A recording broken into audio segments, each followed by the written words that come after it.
Can Muslims celebrate non-Islamic holidays like the New Year and Christmas?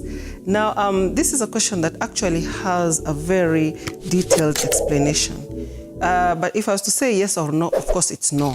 In Quran chapter 25 verse 72, Surah Al-Furqan. وَالَّذِينَ لَا يَشْهَدُونَ الزُّورَ وَإِذَا مَرُّوا بِاللَّغْوِ مَرُّوا كِرَامًا. And they are those who do not testify to falsehood, and when they pass near ill speech, they pass by with dignity. Now, Ibn Taymiyyah rahimahullah's opinion on Zur is these celebrations and anything that will contradict Islam. Now, in the Islamic religion, we have our celebrations and we have our Eid and what we were given as celebrations.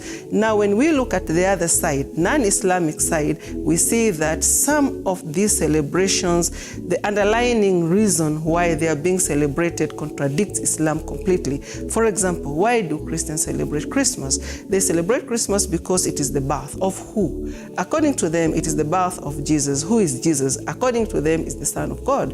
Now we know that when it comes to the Islamic belief, it is kufr. So majority of the Muslim scholars, of course, refuse this. And if you're to base our argument on the verse that I've just read for you that have been explained by Imam Ibn Taymiyyah rahimahullah, it is that is in reference to these celebrations. So it is not right for a Muslim to engage themselves in this kind of celebrations.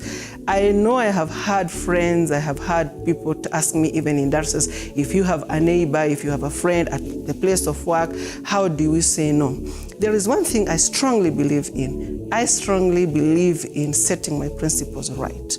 I always advise people not to be apologetic Muslims. We are not supposed to be apologetic. There is a very polite way, a nice way of saying no and making people understand that is not in accordance to our religion, and we don't need to feel bad about it. That is just who we are, that is what we believe in, and that is just fine. The same way they would say no to us for some of the things maybe we do not like. I've been challenged by non-Muslim people when they talk about the hijab. They would not wear the hijab and they cannot even understand about the hijab. So they don't wear the hijab because would they wear the hijab to please me? No, they would not. Therefore, we don't need to do these things to please them. It is wrong, it is not allowed, simple and straightforward.